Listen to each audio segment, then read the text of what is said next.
tratar de compartir mis pensamientos sobre el liderazgo en estos momentos que estamos viviendo, lo que yo creo y lo que considero que es bueno para vivir en estos momentos desde el punto de vista de aquellos que lideran una compañía o un grupo.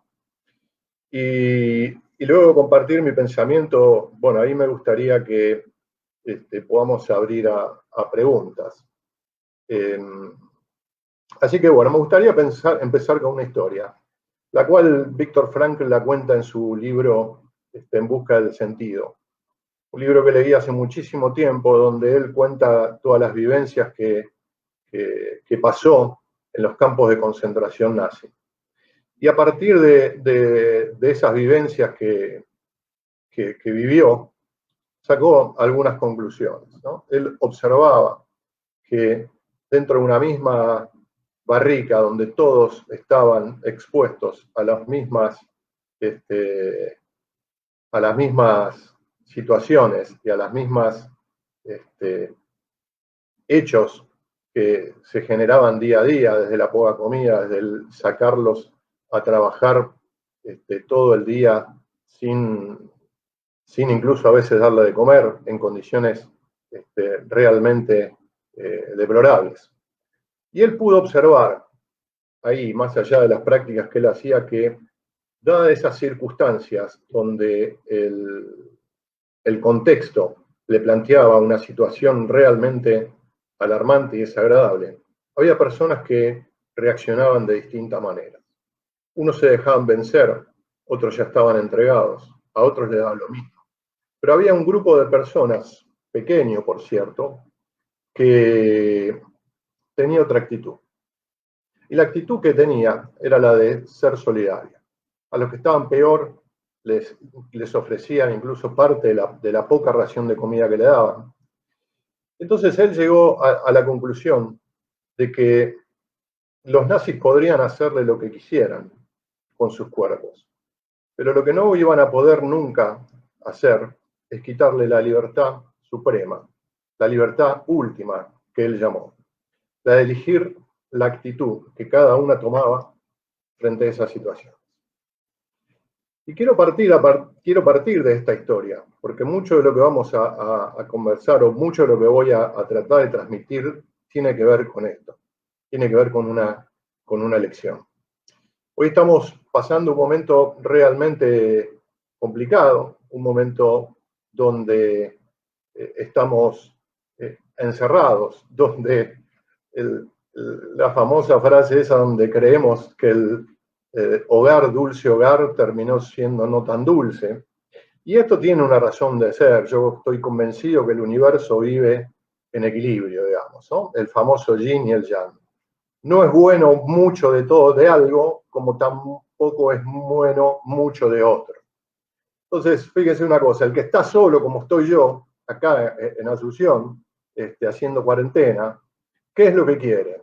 Y quiere estar acompañado, quiere estar con su familia. Pero los que están con su familia, capaz que quieren estar solos. Entonces, nunca es bueno todo de algo o todo del otro. El universo siempre nos lleva al equilibrio y eso es lo más difícil para mí de encontrar. Y en estos momentos de incertidumbre y de encierro y de tal vez de enojo, lo que más tenemos que tratar de buscar es el equilibrio. Entonces, en esta primera conversación que tenemos hoy, lo voy a enfocar al ámbito de las empresas, al liderazgo organizacional. Y la semana que viene vamos a hacer otra conversación y vamos a enfocarnos en el liderazgo personal. Así que hoy vamos a hablar del liderazgo de las empresas. ¿Qué es lo que pasa hoy? Claramente, además de estar encerrados, vivimos con una gran incertidumbre. Y si nos empapamos de todas las noticias que escuchamos y de la situación económica por la que estamos viviendo o la que vamos a vivir, realmente el momento es de incertidumbre absolutamente, diría, mayoritario. Y este grado de incertidumbre impacta no solo en los líderes de las empresas, en los dueños de las empresas, sino también en las personas que conforman las empresas. Este pensamiento de ¿qué pasará después de la pandemia? ¿Qué pasará después de la cuarentena? ¿Mi empresa estará preparada para pasar esta pandemia o estaré en algún momento esperando que llegue el telegrama de despido porque la empresa cierra? Es decir, todas estas incógnitas están presentes. Aunque, como pasa en la mayoría de las empresas, cuando no existe la pandemia, estas cosas no se dicen. Y no se dicen porque justamente es un gran problema del liderazgo, permitir que las cosas se hablen. Entonces, en este momento de incertidumbre para mí es donde la mayoría de los líderes pueden demostrar qué tan líderes son. Yo escribí una nota en el blog, en mi página, que se llama Ser humano, criatura humana, y esto también tiene que ver con los líderes. Los líderes hoy tienen que mostrar más su parte humana. Pero déjeme avanzar con algunas cuestiones que para mí son realmente importantes, porque también debemos entender al líder o al empresario, ¿no? Porque ¿qué es lo primero que nosotros hacemos al momento de una crisis? ¿Hacia dónde vamos al momento de una crisis? Y al momento de una crisis, hacia donde primero vamos es a observar cómo está la situación económica de nuestra empresa. Ayer un amigo, Horacio, una persona que conocí en realidad personalmente hace 1 o 2 meses, pero con estas idas y vueltas a Paraguay muchas veces nos cruzamos en el avión y sin embargo por un tercero llegamos a una reunión. Y ayer él me pasó una presentación que para mí fue muy, muy buena desde el punto de vista financiero, ¿cierto? ¿Qué es lo primero que mira el líder? ¿Qué es lo que mira el dueño de la empresa?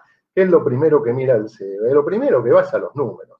¿Y por qué? Porque tiene que saber cómo está su situación financiera, tiene que saber cómo está su flujo de fondos, tiene que saber con cuánta plata cuenta que tiene ahorrada, tiene que saber cuánto tiempo puede durar sin generar ingresos. Todo eso es comprensible que suceda en estos momentos de incertidumbre, sobre todo cuando uno está en una industria donde los ingresos han caído estrepitosamente. Ahora, ¿qué es lo que pasa con esto? Y ahí nos vamos a los desequilibrios de los que hablaba antes. Cuando me voy mucho para los números, ¿qué es lo que empieza a suceder?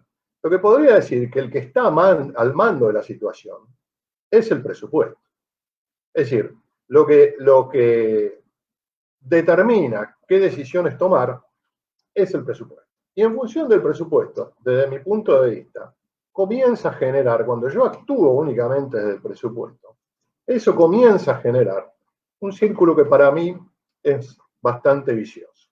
Porque si yo estoy atento al presupuesto y siguiendo una lógica, ¿qué es lo que controlo? Son los gastos. Si controlo los gastos, voy a estar obviamente invirtiendo menos y gastando menos, con lo cual el rendimiento va a ser menor. Y si el rendimiento es menor, lo que voy a generar es menos ingresos de lo que podría estar generando. Todo esto, en definitiva, a medida que ese círculo se va retroalimentando, lo que empieza a generar es una situación diría, de desesperanza o de desesperación. Entonces, ¿qué es lo que pasa cuando cuando estoy encima de los números? Y por lo general, el que está encima de los números, las previsiones tienden a ser más pesimistas que optimistas, ¿no? Y lo primero que trato de buscar es bajar los costos. Hoy salió el número de Estados Unidos de desempleo, de pedido de desempleo, y el número habitualmente es entre 250.000 y 300.000 solicitudes de desempleo. La semana pasada había sido de 2 millones y esta semana fue de 6 millones. Entonces, eso implica que las empresas se están desprendiendo ¿de quién? Se están desprendiendo de su personal. Están reduciendo su personal. Y esto, que todo el mundo lo podemos saber o presumir que puede pasar, impacta en el ánimo de las personas. Entonces, lo único que nos interesa es el bajar los costos operativos y los números. Pero esto tiene indefectiblemente un impacto en la parte de la cultura. Los que me escuchan a menudo hablar sobre liderazgo sabrán que yo soy un absoluto fanático del equilibrio, en primer lugar, entre la cultura y la estrategia. Es decir, yo creo que el equilibrio de la estructura y la estrategia es lo que hace que las empresas puedan crecer y puedan ser mejores. Entonces, en esta situación se produce el desequilibrio. ¿Por qué? Porque yo voy, lógicamente, y por una cuestión de seres humanos que lo que buscamos es tratar de sobrevivir, vamos a ver los números y ahí perdemos el ojo sobre la cultura. Porque ir a los números, ¿qué es lo que genera? Obviamente, más allá de la situación que estamos viviendo, la motivación se pierde. Y si yo empiezo a perder las personas, y sobre todo las personas talentosas que están dentro de mi empresa, lo que va a suceder es cuando pase esta pandemia y yo tenga que volver a arrancar, me encuentre con que tengo que ir a buscar nuevamente los talentos que perdí. Entonces ustedes me dirán, bueno, pero eso parecía ser como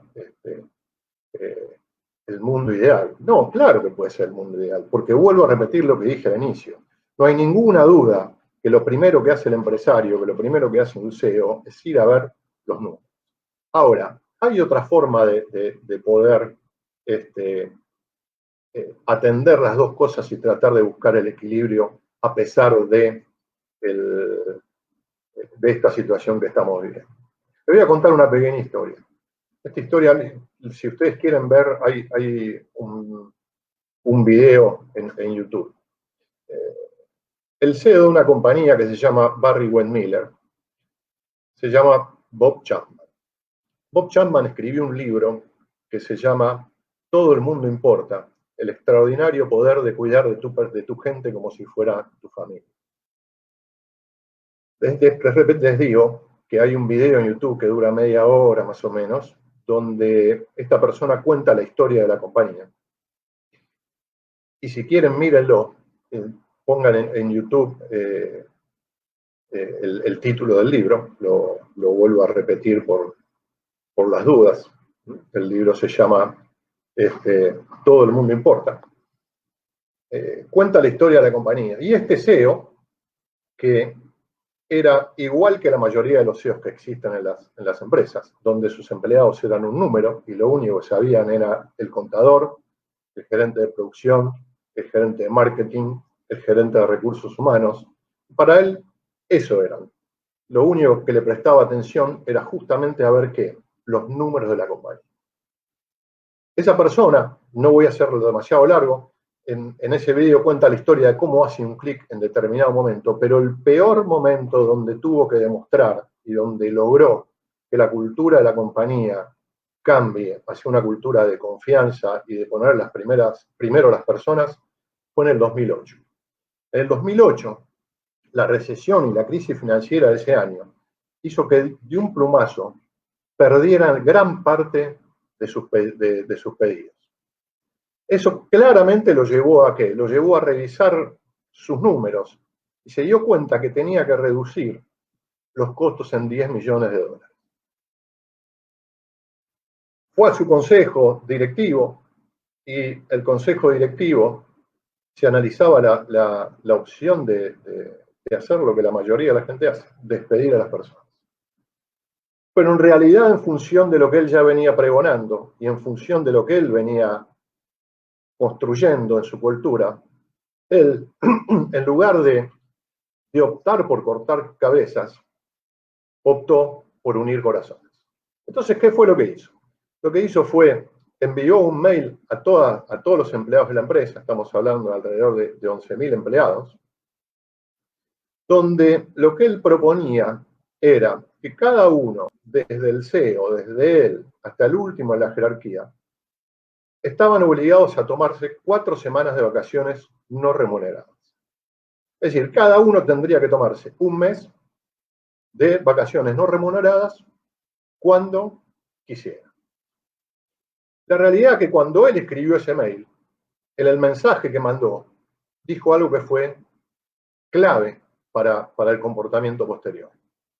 Dijo que es mejor que todos debamos sufrir un poco a que cualquiera de nosotros tenga que sufrir mucho. ¿Cuál fue el impacto que generó en la gente? La moral subió. Y lo que pasó luego fue que en lugar de ahorrar $10 millones, ahorraron $20 millones. Porque eso es lo que pasa cuando uno pone el foco en las personas.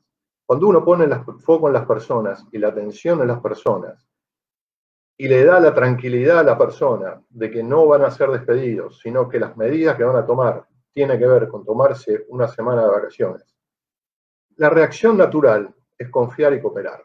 Y lo que terminó pasando fue que aquellos que más tenían y podían tomarse en lugar de 4, 5 semanas, lo hacían.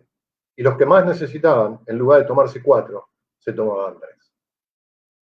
Entonces digo, cuando a mí me cuentan o me dicen que estas cosas son imposibles de hacer, yo siempre digo lo mismo. No es imposible de hacer.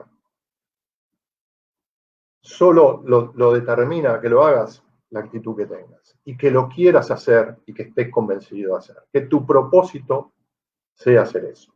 Entonces, ¿cómo puedo hacer lo que hacía Bob Chapman?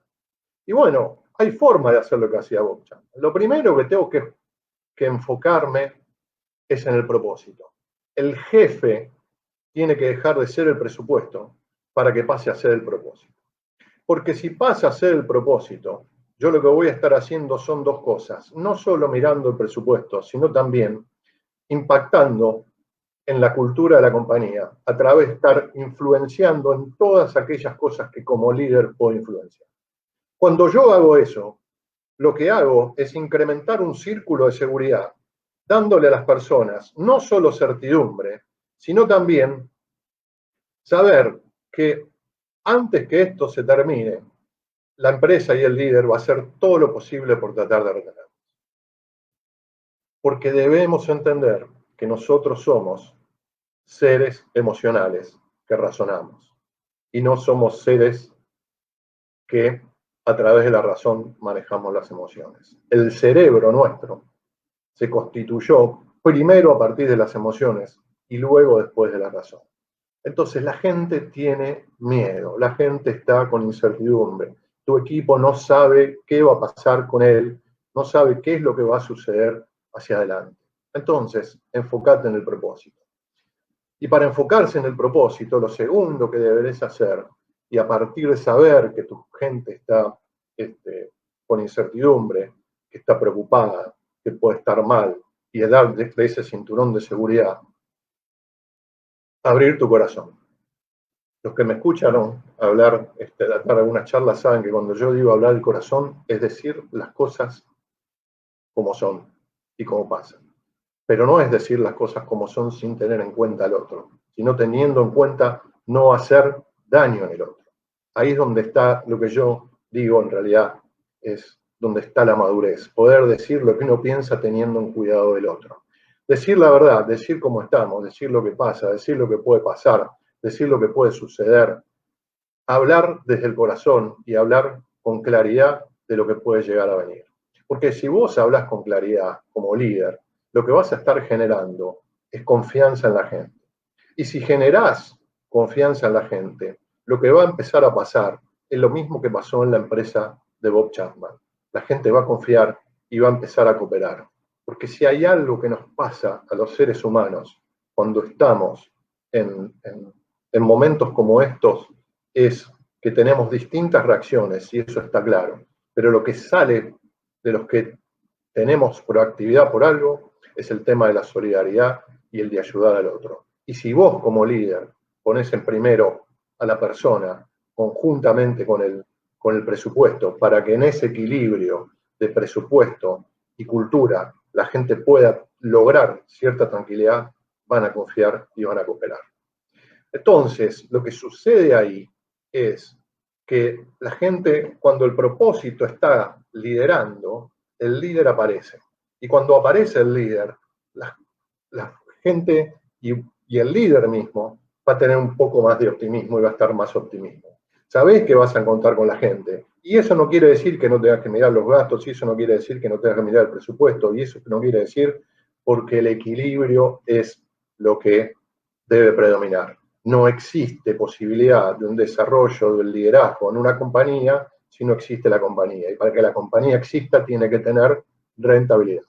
Entonces, el equilibrio hay que tratar de lograrlo en cada momento. Entonces, cuando vos lográs eso, ¿qué es lo que pasa en la gente? La gente está motivada, siente que algo importante puede estar haciendo puede estar con una gran capacidad de reacción, puede aportar ideas, pueden surgir un montón de cosas que vos a lo mejor ni te imaginas.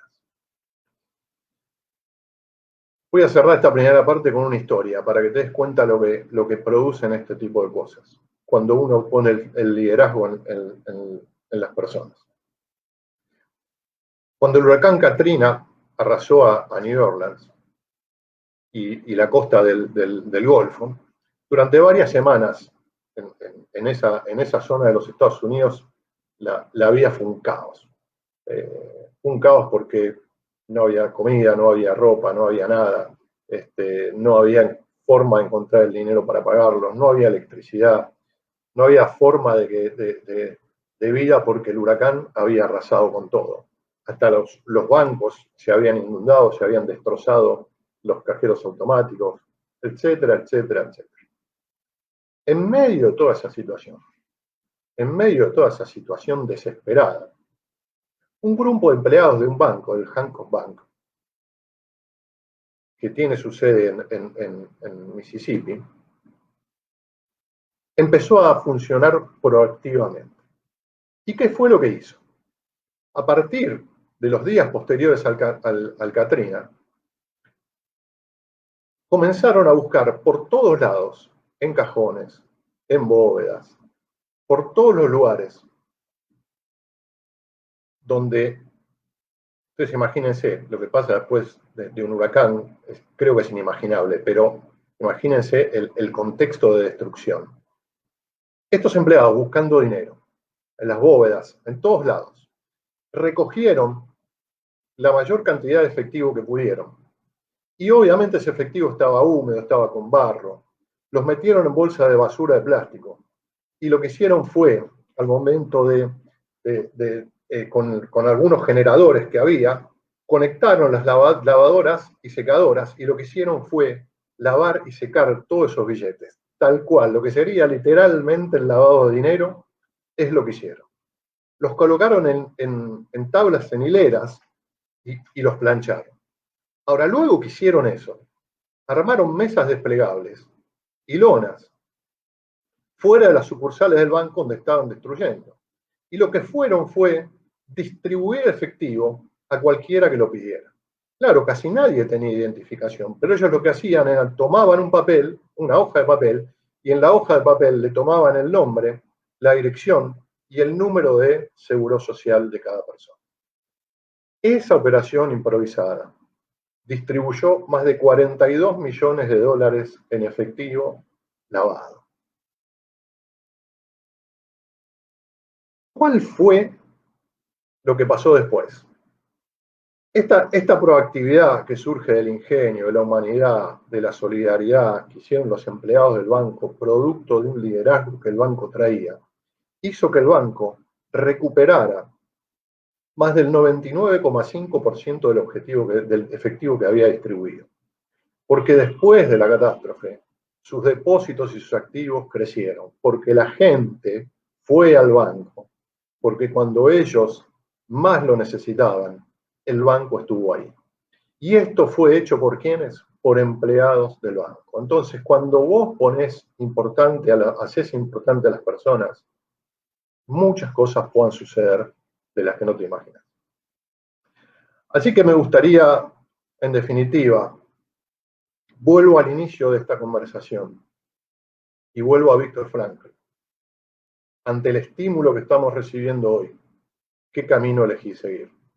El camino del jefe, que el jefe sea el presupuesto, donde pensás en reducir el personal, donde pensás en bajar los costos operativos, en desequilibrar ese equilibrio entre estrategia, salud financiera y cultura, o pones al propósito, al mando, que lo que sí hace es equilibrar las dos cosas a partir de hablar con la verdad, de generar confianza y de buscar colaboración y estar abierto a las ideas. Porque no hay dudas que en estos momentos las personas necesitan de los líderes que las escuchen. No hay duda de que los líderes, en este momento, las personas necesitan de los líderes flexibilidad, necesitan confianza, necesitan comunicación. Y eso, si vos estás mirando únicamente una sola parte de tu empresa, va a ser difícil que lo logres. Así que bueno, abro ahora a preguntas luego de este speech que me llevó una media hora. Y bueno, de aquí en más esta conversación va a durar lo que ustedes pregunten o quieran comentar. Así que espero las preguntas de ustedes.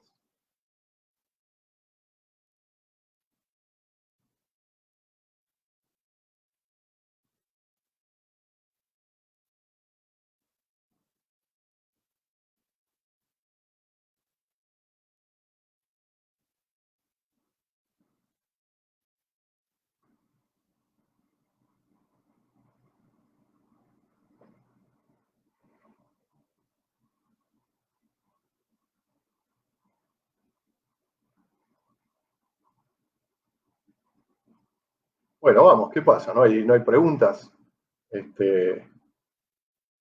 Anímense.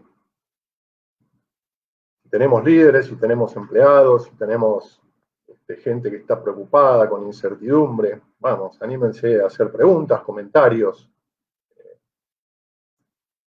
Esa es la idea. Ok, Miriam me pregunta acá, ¿cómo diferenciar entre ser simpático y condescendiente en estos tiempos?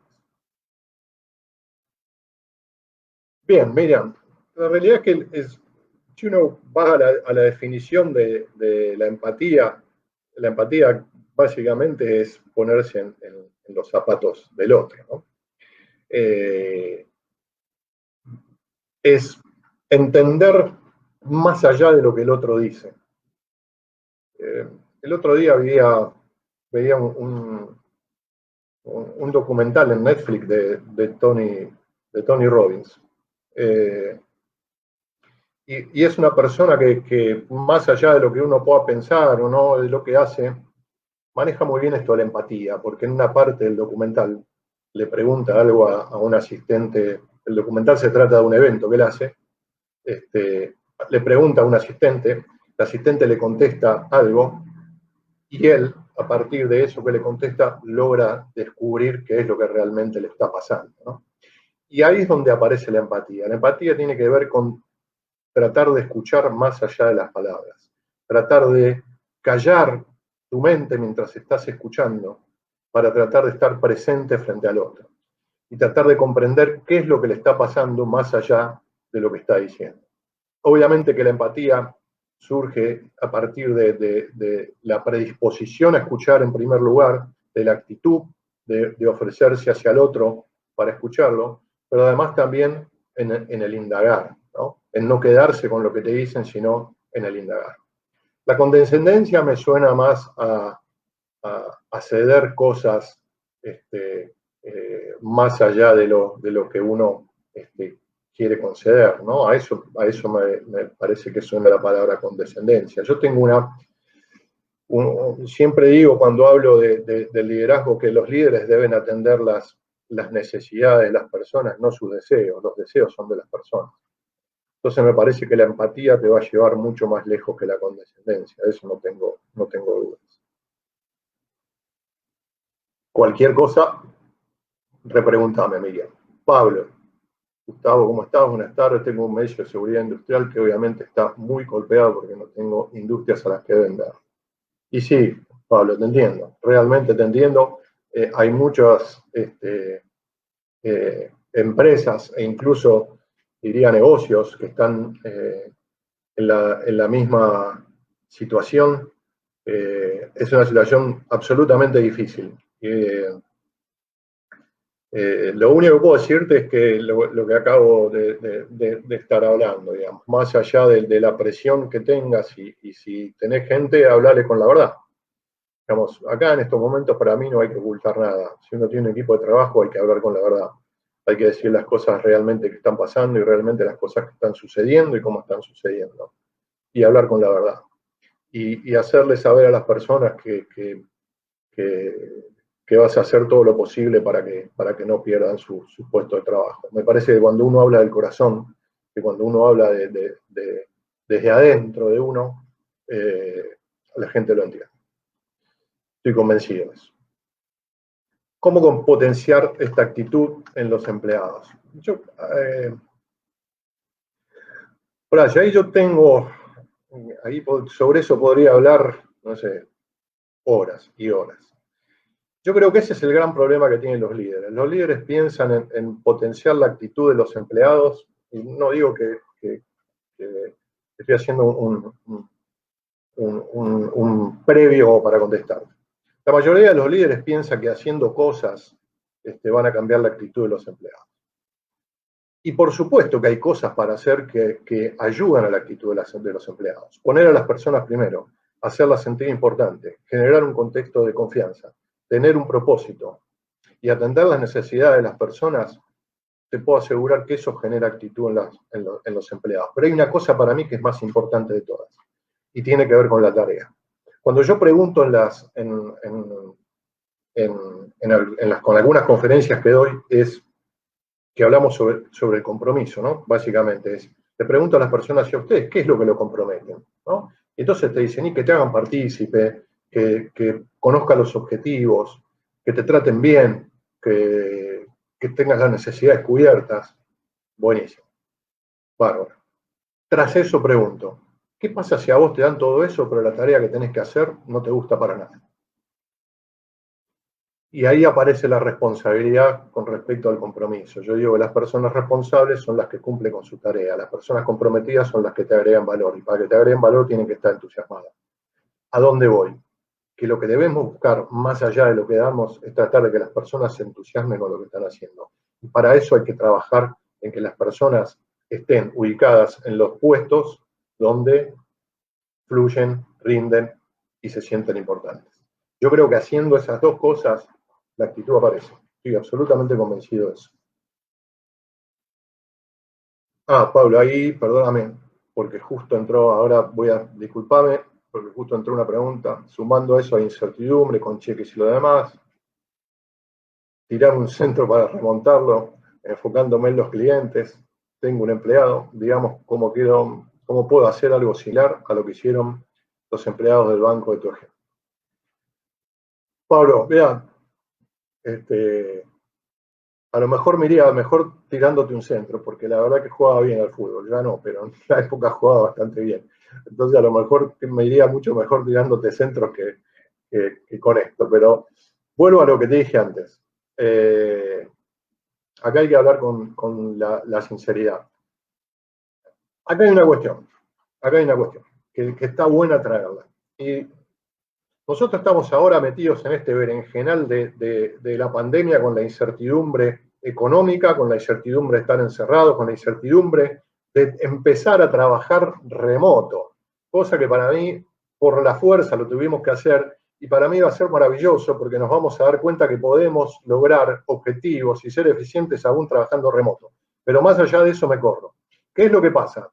Las personas que construyeron su liderazgo antes de la incertidumbre, es decir, las personas que construyeron ese liderazgo en base a un propósito, en base a generar confianza, en base a poner a las personas primero, claro que la tienen más fácil. ¿Por qué la tienen más fácil? Y porque la gente cree en esos líderes.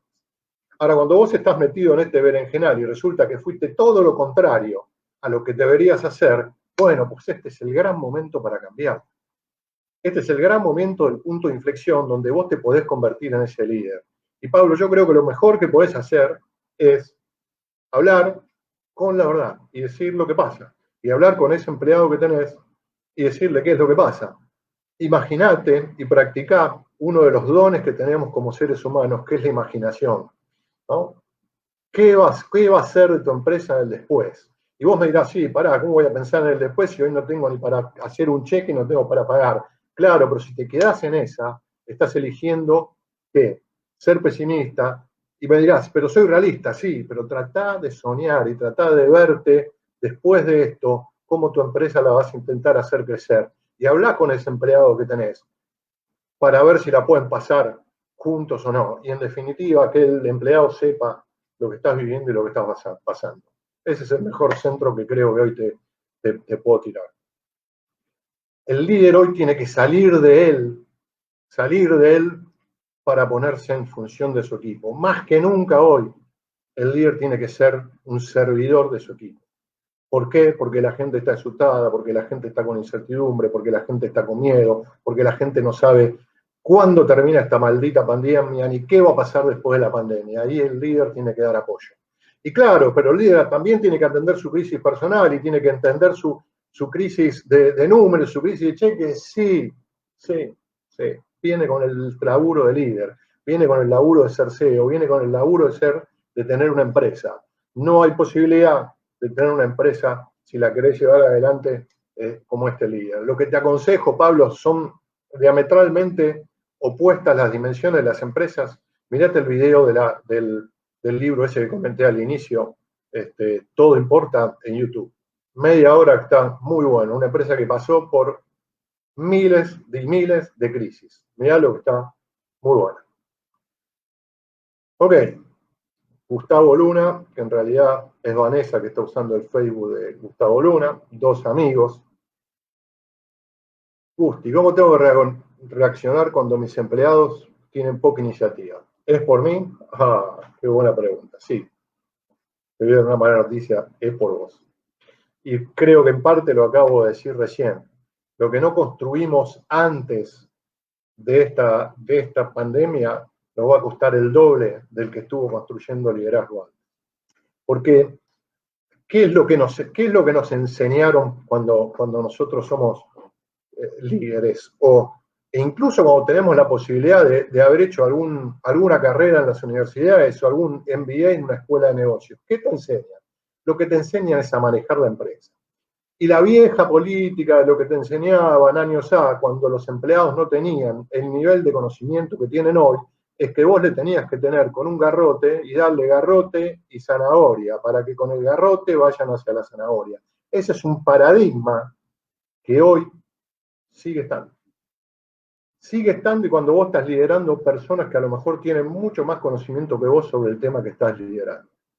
¿Qué quiero decir con esto? Que si antes de la crisis vos no construiste tu liderazgo generando lo que yo llamo el PSP, el propósito, confianza y personas, si vos no estuviste trabajando en eso, hoy te va a costar un Perú, para ser educado, reconstruir eso. ¿Sabes por qué? Porque la gente no te cree. La gente no te cree. Eso es lo que pasa hoy. No te cree. Y como no te cree, las cosas que vos digas, no te las van a creer. Ahora, vos tenés la posibilidad, como hizo Frankl, ante ese estímulo elegir. ¿Qué haces? Abrís tu corazón y aunque no te crean, los demostrás después con hechos y empezás a partir de ahora y a partir de este cambio de paradigma, porque esta pandemia nos va a hacer cambiar todo, a todos nos va a hacer cambiar todo. A partir de este cambio y este punto de influencia podés convertirte en ese líder. Pero para convertirte en ese líder, tenés que estar convencida de ser ese líder. No hagas nada de lo que no estás convencida, porque eso es un boomerang. Si tu filosofía es la de cagar a pedos a todos y la de tenerlos cagando a todos, y no podés ser otro líder, seguí cagándolos a pedo a todos, porque va a ser peor. Porque van a decir, ahora nos quieren embaucar con esto de que se hace la bonita o el bonito, y después todo vuelve a ser lo mismo. Entonces, si estás decidida a ser ese líder que construye a partir del propósito, de la confianza y del foco en las personas, metele para adelante, que este es el mejor momento. Bien, de nada, Horacio. Carlos, Gustavo, mi estilo de liderazgo es un poco perseguidor, en el sentido de que se completan las tareas y a veces soy un poco rígido, porque también soy estricto conmigo mismo. ¿Cómo puedo ser empático sin caer en un liderazgo paternalista, sin perder el sentido humano? Gracias. Bien, Carlos, a ver, la primera cuestión es, varias cosas ya las estuve diciendo, es decir, si vos fuiste ese líder, ahora te va a costar generar otra cosa, pero creo que es un momento para poder practicarlo. Lo del liderazgo paternalista para mí es un paradigma y es un dicho. El liderazgo para mí es liderazgo. Yo siempre hablo del simplemente liderazgo, porque acá podemos hablar de liderazgo en tiempo de crisis, el liderazgo del líder coach, el líder empático. El líder tiene que ser todo. Tiene que ser coach, tiene que ser empático, tiene que estar en los momentos de crisis. Para mí es simplemente liderazgo. ¿Qué es lo que te quiero decir con esto? es lo que nos pasa a nosotros. Nosotros cuando, como seres humanos, crecimos y nuestros modelos mentales y nuestros paradigmas se fueron conformando en la medida en cómo crecimos, en cómo nos desarrollamos, en las empresas que trabajamos, en la familia que tuvimos, etcétera, etcétera. Todo eso hace que vos seas el líder que sos. Es el líder que definís ahí, que se la pasa controlando, ¿no? Que estás controlando para que se completen las tareas, etcétera, etcétera, etcétera. Pongo una pregunta al revés. Si vos, Carlos, fueses empleado del líder Carlos, ¿cómo te sentirías con tu jefe que te está continuamente controlando, persiguiéndote, etcétera, etcétera, etcétera? La respuesta seguramente, si me la querés dar en el chat, me la podés dar, pero seguramente será que, que el Carlos líder no te tiene confianza, que el Carlos líder no confía en tus talentos, que el Carlos líder cree que sos un número y nada más, etcétera, etcétera, etcétera. Eso es lo que uno logra en las personas cuando actúa con la forma de liderazgo que vos manifestás tener. Ahora, ¿se puede cambiar? Se puede cambiar. El liderazgo no se nace, el liderazgo se hace. ¿Sabes lo que se nace? Se nace ser empresario. Para eso sí se nace. Uno puede aprender a ser empresario, pero aquellos que tienen talento de empresario y talento de hacer que las cosas sucedan, yo creo que eso se nace. Ahora, las habilidades del liderazgo se aprenden. Ahora, para aprender esas habilidades del liderazgo, tenés que estar convencido de que querés ser ese líder. Y obviamente que va a ser un proceso, y obviamente que es un camino, y obviamente que en el camino va a haber baches donde te vas a caer, pero ese camino lo podés iniciar a partir de que estés convencido de ser ese líder que querés ser. Solo desde ese lugar vas a poder lograr ser empático, vas a poder lograr generar confianza. Solo desde ese lugar vas a poder generar lo que querés generar. Pero parte de la decisión tuya. Si vos no elegís ser ese tipo de liderazgo, ese líder que querés ser, nada de lo que hagas va a resultar positivo. Entonces, el desafío que te propongo para ser empático es que trabajes vos hoy, en el tiempo que tengas, a pensar qué tipo de líder quiero ser. Y pensar que el equilibrio entre la cultura y la estrategia es lo que va a hacer que tu equipo, que tu empresa funcione al máximo potencial. Entonces, en la parte de la cultura, pensar el propósito. ¿Cuál es el propósito de mi equipo? ¿Cuál es el propósito de mi empresa? Porque ese propósito te va a ayudar a que la gente lo compre, a que la gente se interese por trabajar con vos. Confianza, genera contexto de confianza y hacer importante a las personas. Ese es el tipo de liderazgo que para mí las empresas necesitan para equilibrar del lado de la cultura todo lo que saben de estrategia, porque no tengo ninguna duda que los empresarios, los CEOs y los líderes que están en esos puestos del negocio y de estrategia saben un montón. Lo que le falta, ¿qué es? Esta parte de la cultura. Y esa parte de la cultura no te la enseña en ningún lado. Hace 2 años hice mi segunda maestría. En la segunda maestría que hice me siguieron enseñando estrategia, me siguieron enseñando análisis de contexto, me siguieron enseñando, tuve una materia de liderazgo, nada más. Entonces, ahí es diría la materia pendiente que tienen la mayoría de los líderes. Y para mí, como te dije, propósito, confianza, personas. Gracias, Pablo. Voy a intentarlo y te cuento cómo me va. Vamos a ver si me puedo convertir en un líder el domingo junto a mi empleado. Dale, estoy convencido que lo vas a lograr. Todo se logra cuando uno está determinado a hacerlo. Creo que esta vez, Miriam me dice, creo que esta vez tiene uno que pensar mucho en cómo acercarnos sin acercarnos. Si es que no habíamos construido antes el liderazgo, como dices. Sí, digamos, es difícil eso de cómo acercarnos sin acercarnos, ¿no? Porque yo diría que hay que acercarse, más allá de que si el otro nos cree o no nos cree, yo creo que hay que acercarse igual con el corazón abierto, ¿no? Hablando desde la realidad. Y estoy absolutamente convencido de que estamos en un punto de inflexión donde aquellos, como vos decís, Miriam, que no construyeron liderazgo, es el momento donde puedan construirlo. Es el momento donde puedan construirlo. Porque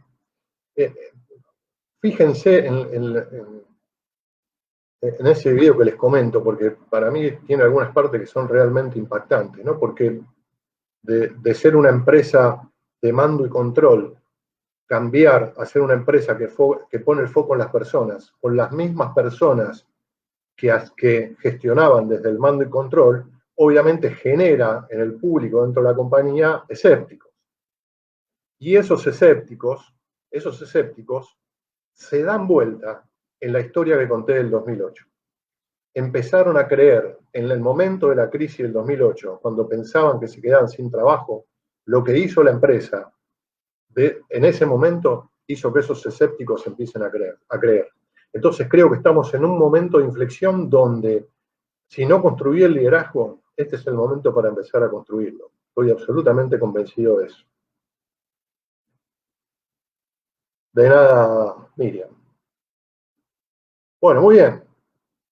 No tengo más preguntas. ¿Alguien tiene alguna pregunta más para hacer?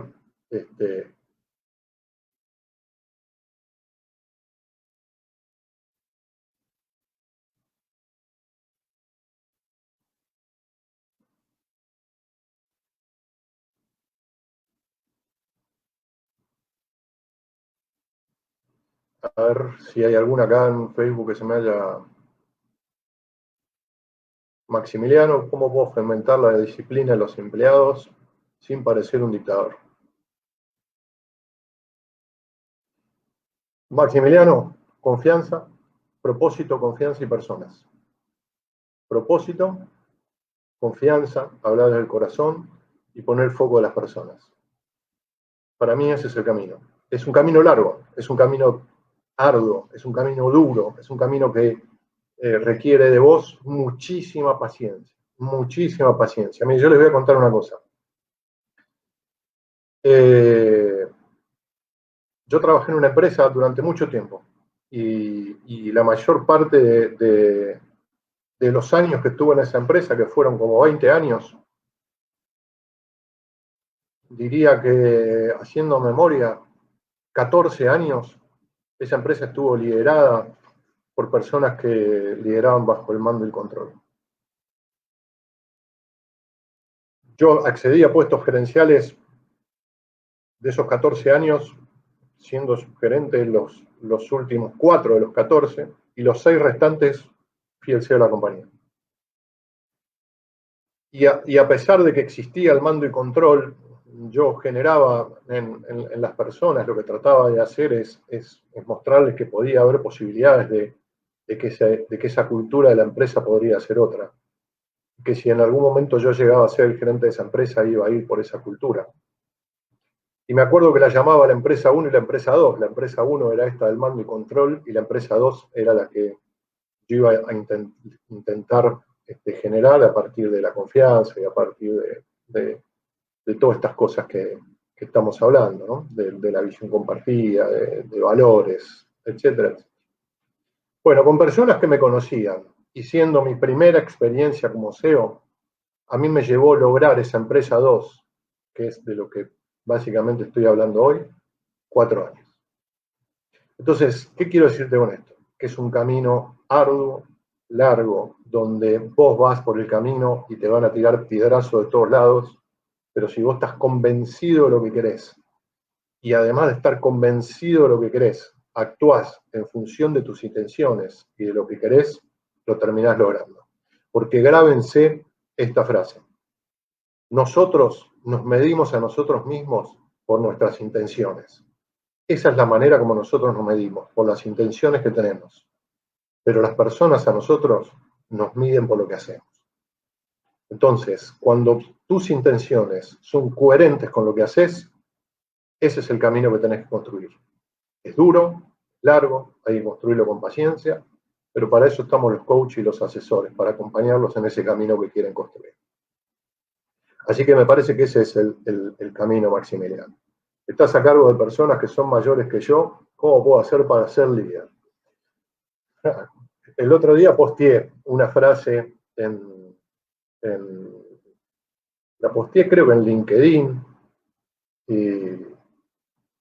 y Y me parece que también la posteé en Facebook, ¿no? Bueno, no importa, la cosa es así. Todo el mundo, lo que a vos te pasa es básicamente lo que le pasa a la mayoría de los CEOs en distintas medidas. Tienen que liderar distintas generaciones. Y cuando el jefe o el CEO, quien dirige, es en edad más joven de las personas que tiene que liderar, bueno, ahí podríamos tener algunas cuestiones, ¿no es cierto? Como las que vos planteas. Yo lo que sostengo en este tipo de cuestiones es lo siguiente. Cuando vos tratás a tus empleados como personas, se acabaron los problemas de las generaciones. Insisto con esto, todos hablamos y decimos, no, los millennials, los centennials, y esperá que venga la generación de mi hija, ¿no? Al trabajo, ¿no? No les interesa el trabajo, no se calientan, no les importa, quieren todo ya, etcétera, etcétera, etcétera. Y entonces lo comparás con los que somos los baby boomers, como yo, ¿no? Entonces, que los baby boomers como yo tienen la responsabilidad por el trabajo, la importancia, el valor se da por lo que ascendías en la empresa, etcétera, etcétera, etcétera. Ahora, si yo te digo a vos, y lo mismo va para las personas que vos liderás, más allá que sean mayores, a los baby boomers y a los millennials no les interesa tener un propósito en la vida. Sí. A los baby boomers, a los millennials, no les interesa que sus líderes los traten, los hagan sentir importantes, que los escuchen, que sean empáticos. ¿Hay diferencia entre el millennial y el baby boomer? ¿O acaso el baby boomer no se pasa también todo el día con el teléfono?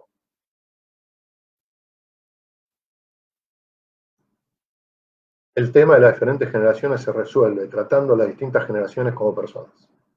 Empezá a tratarlas como personas y vas a ver que el problema de ser menor se deja de convertir en un problema.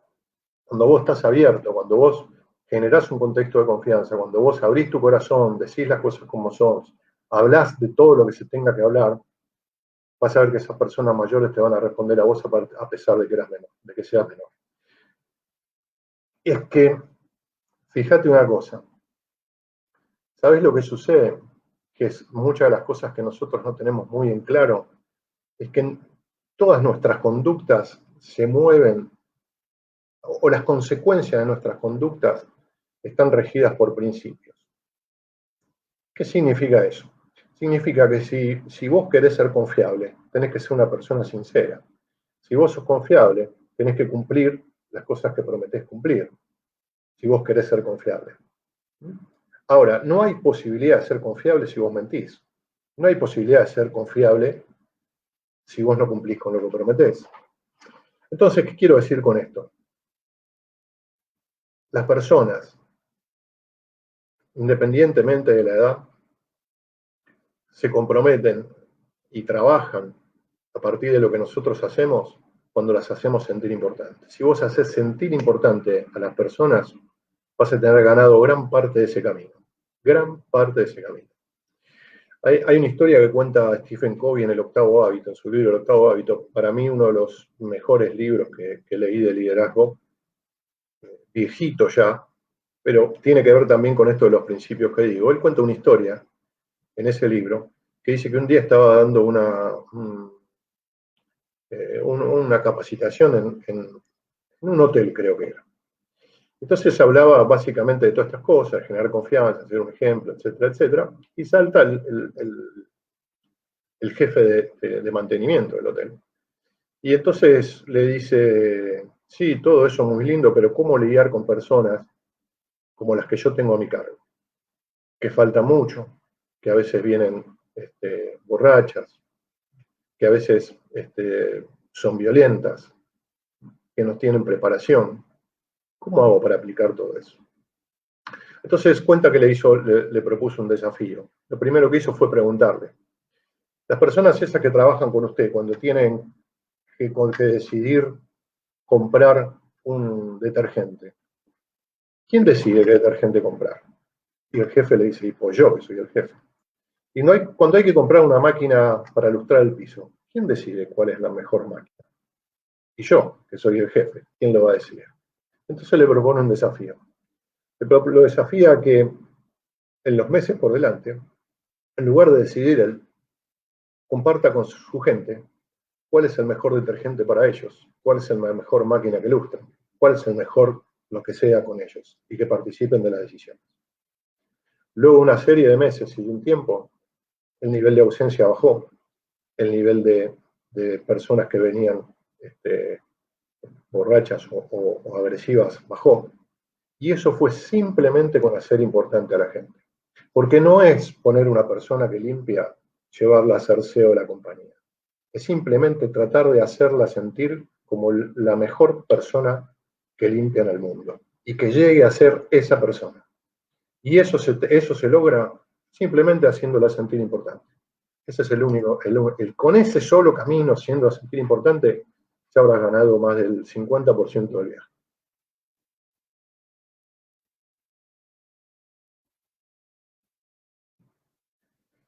Y sí, Maximiliano, cuesta mucho también, cuesta mucho hablar con los empleados, pero fíjate y pensá cuánto en eso que te cuesta mucho hablar tiene que ver con vos, más que con ellos. Empezá a pensar en este momento de reflexión cuánto tiene que ver con vos y más que ver con ellos. Y, porque la respuesta está en vos. El día que vos cambies, ese día vas a poder hablar con los empleados. No tengo duda que el tema está más en vos que en ellos. Kobe decía, cuando vos pienses que el problema está ahí afuera, ese pensamiento es realmente el problema. Cuando pienses que te cuesta mucho hablar con los empleados, el problema no es ese. El problema es tu actitud frente a empezar a hablar con los empleados. Y ahí, bueno, a lo mejor tendrás que hacer algún trabajo previo como para poder lograrlo, pero no hay, insisto, no hay nada que no se pueda lograr cuando uno está determinado a hacerlo. Nada, sobre todo en estas cosas.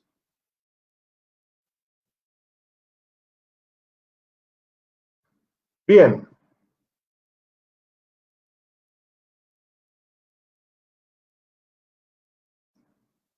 muy bien, vamos vamos a cerrar eh, este.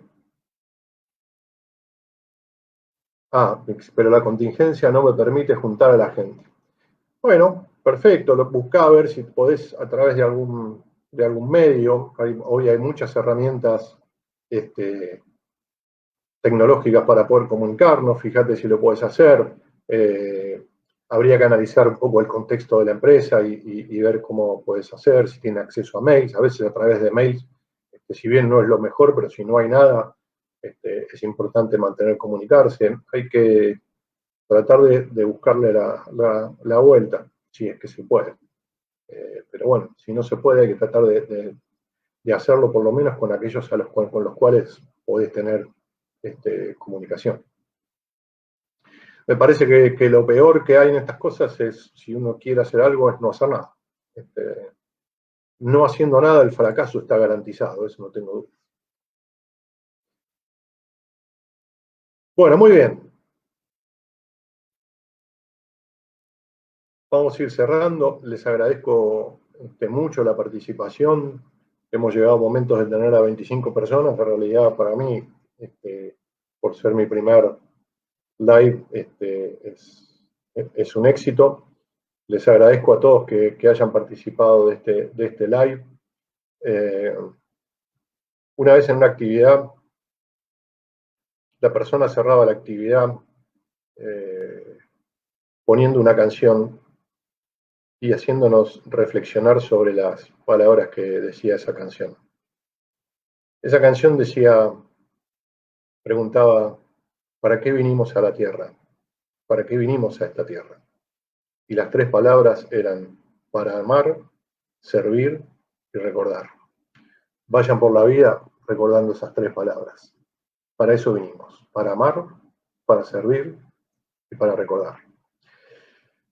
Les agradezco mucho nuevamente, me pueden seguir por Facebook, me pueden seguir por LinkedIn. Semana que viene vamos a hacer uno sobre liderazgo personal y cómo pasar esta pandemia desde nosotros como personas. Les mando un abrazo de líder a todos nos estaremos viendo.